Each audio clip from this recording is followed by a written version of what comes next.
روایت میں ہے کہ یمن میں ایک قبیلہ آباد تھا جس کا سردار حاتم طائی تھا۔ اب حاتم طائی کی ثقافت سے دنیا کا کون سا آدمی ہے جو ناواقف ہے؟ رسول اللہ صلی اللہ علیہ وآلہ وسلم کے زمانے میں کچھ لوگ جب قید ہو کر آئے اور آپ علیہ السلام کو یہ پتا چلا کہ ان قیدیوں میں حاتم طائی کے قبیلے کی ایک خاتون بھی ہیں، تو حضور پاک صلی اللہ علیہ وآلہ وسلم نے ارشاد فرمایا کہ خاتون کو رہا کر دیا جائے۔ خاتون کو جب رہائی کی خوشخبری سنائی گئی تو اس نے یہ کہہ کر آزاد ہونے سے انکار کر دیا کہ میرے ساتھ قبیلے کے دوسرے افراد بھی ہیں۔ آپ علیہ السلام نے پورے قبیلے کو آزاد فرما دیا اور مال غنیمت بھی واپس کر دیا، اور نہ صرف اپنی طرف سے انعام و اکرام سے نوازا بلکہ بنفس نفیس سرحد تک چھوڑنے کے لیے تشریف لے گئے۔ حاتم طائی کی سخاوت کے ضمن میں ایک قصہ بیان کیا جاتا ہے کہ روم کے بادشاہ کی دربار میں ایک دن حاتم طائی کی سخاوت کا تذکرہ تھا۔ ایک شخص نے بتایا کہ حاتم طائی کے پاس ایک بہترین عمدہ نسل کا گھوڑا ہے جو ہوا کی رفتار سے دوڑتا ہے، خوبصورت اتنا ہے کہ جو بھی اس کو دیکھتا ہے بس دیکھتا ہی رہ جاتا ہے۔ حاتم طائی اور اس کے گھوڑے کی تعریف سن کر بادشاہ بولا کہ جب تک کسی آدمی کو آزمایا نہ جائے اس وقت تک اس کے بارے میں کوئی رائے قائم کرنا عقل اور شعور کے خلاف ہے۔ بادشاہ نے وزیر سے کہا کہ تم خود جاؤ اور حاتم طائی کی سخاوت کے بارے میں ہمیں معلومات فراہم کرو اور کسی ایسی چیز کا مطالبہ اس سے کرو جو اس کی نظر میں سب سے زیادہ قیمتی ہو۔ دربار میں ایک درباری نے کہا کہ حاتم طائی کے لیے سب سے زیادہ عزیز اور سب سے زیادہ قیمتی سبا رفتار ایک گھوڑا ہے۔ بادشاہ کو درباری کی یہ بات پسند آئی اور اس نے وزیر سے کہا کہ تم خود حاتم طائی کے پاس جاؤ اور اس سے وہ گھوڑا مانگ لاؤ۔ اگر وہ گھوڑے کا ایثار کر دیتا ہے تو حاتم طائی یقیناً سخی ہے۔ روم سے چلا ہوا یہ وفد منزلیں طے کرتا ہوا رات کے وقت حاتم طائی کے گھر پہنچا۔ جس وقت یہ وفد وہاں پہنچا موسلا دھار بارش ہو رہی تھی۔ گھپ اندھیرے میں بادلوں کی گرج ماحول کو خوفناک بنائے ہوئے تھی۔ ایسے خراب موسم میں کسی مہمان کی مہمان نوازی کرنا تو درکنار گھر سے نکلنا بھی ممکن نہیں تھا، لیکن حاتم طائی نے میزبانی کا حق ادا کیا اور مہمانوں کے تواضع اور آرام و آسائش کا پورا انتظام کیا۔ دسترخوان پر لذیذ بھنا ہوا گوشت کھا کر مہمان خوش ہوئے اور انہوں نے اپنے اندر سفر کی تھکان کی جگہ توانائی محسوس کی اور گہری نیند سو گئے۔ صبح کے وقت جب بارش تھم چکی تھی تو ہر چیز دھلی ہوئی اور صاف نظر آ رہی تھی۔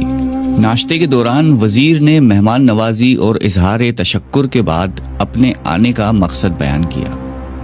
کہا کہ ہمارے بادشاہ کو آپ کے گھوڑے کے بارے میں بہت کچھ بتایا گیا ہے۔ گھوڑے کی تعریف سن کر بادشاہ چاہتا ہے کہ آپ اپنا گھوڑا بادشاہ سلامت کی خدمت میں نظر کر دیں۔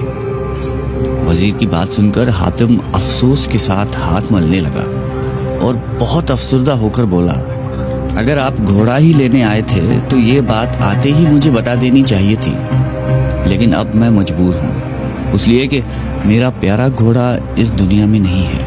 آپ کو تو پتا ہے کہ پوری رات طوفانی بارش برستی رہی۔ میرے لیے یہ ممکن نہیں تھا کہ چراگاہ یا کسی اور جگہ سے کوئی جانور منگوا سکتا، لہٰذا میں نے اپنے گھوڑے کو ذبح کر دیا اور اسی کا بھنا ہوا گوشت دسترخوان کی زینت بنا تھا۔ وزیر حاتم طائی کی یہ بات سن کر حیران رہ گیا۔ بادشاہ سلامت کو جب یہ سارا واقعہ جا کر سنایا تو اس نے بھی حاتم طائی کی سخاوت کی بڑی تعریف کی۔ قبیلہ بنی طے کے سردار حاتم طائی کے بارے میں یوں رقم ہے کہ ایک بادشاہ نے حاتم طائی کی اتنی شہرت سنی کہ بادشاہ نے محسوس کیا کہ اس کی شہرت، اس کا نام اور اس کی عزت حاتم طائی سے کم ہے۔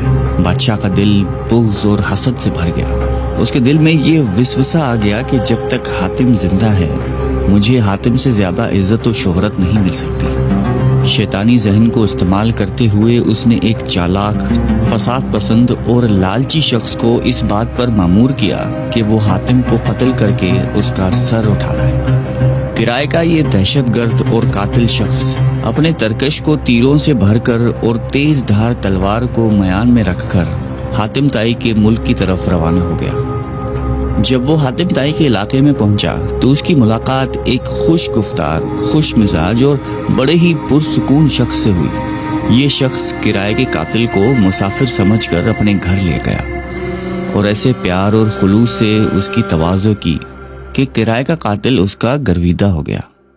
دوسرے دن جب مہمان نے رخصت ہونا چاہا تو خوش گفتار اور خوش اخلاق میزبان نے اصرار کیا کہ مہمان ابھی چند روز اور قیام کرے اور مزید خدمت کرنے کا موقع دے۔ کرائے کے قاتل کے دل میں میزبان کی تکریم اور بڑھ گیا۔ اس نے کہا کہ مجھے ایک ضروری کام درپیش ہے، اس لیے میں زیادہ دن نہیں ٹھہر سکتا۔ میزبان نے کہا کہ آپ وہ کام مجھے بتا دیں، شاید میں آپ کی کچھ مدد کر سکوں۔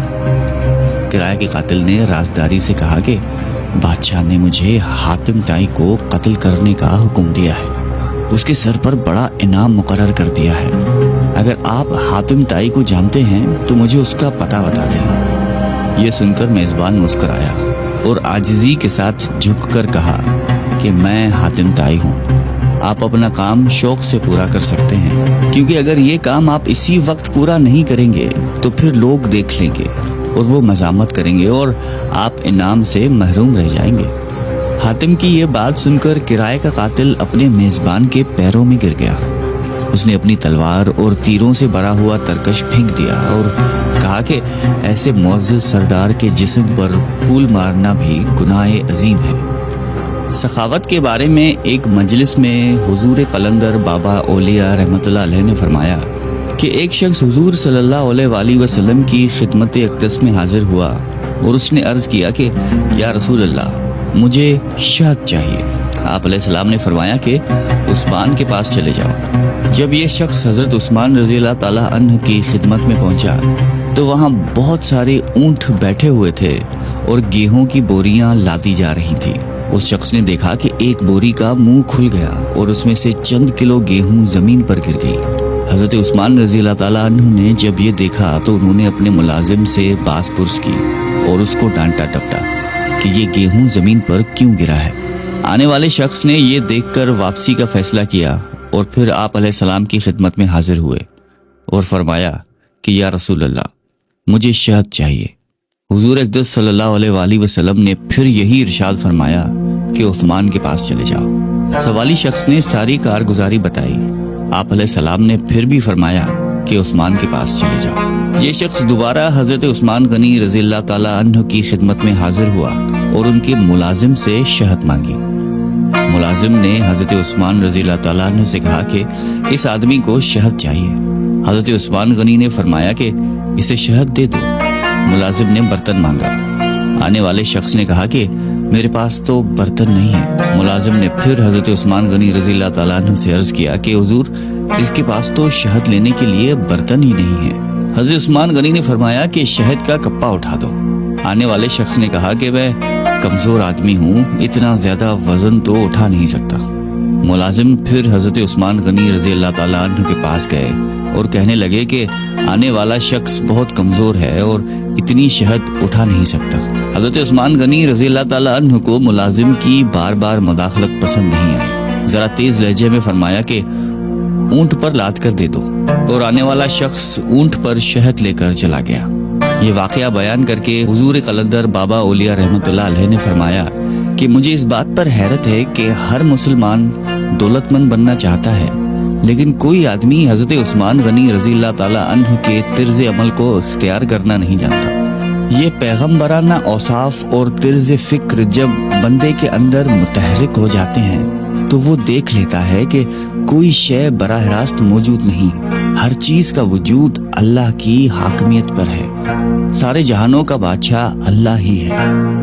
انسان زندگی میں جس چیز کو حاصل کرنا چاہتا ہے تو ضروری یہ ہے کہ اس چیز سے متعلقہ لوگوں کی صحبت اختیار کی جائے، مگر ہم شیطان کی قربت کے کوگر ہیں تو شیطان کے اوصاف پسند کرتے ہیں، اور اگر ہم رحمان سے قریب ہونا چاہتے ہیں تو رحمان کی صفات اختیار کرنی ہوں گی۔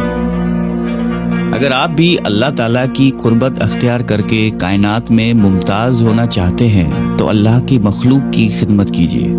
بلا شبہ محبت رکھنے والے لوگ اللہ کے دوست ہوتے ہیں، اور دوست پر دوست کی ہمیشہ نوازش ہوتی ہے۔ اللہ تعالیٰ آپ کو اور مجھے سخاوت کی صفات عطا فرمائے، آمین۔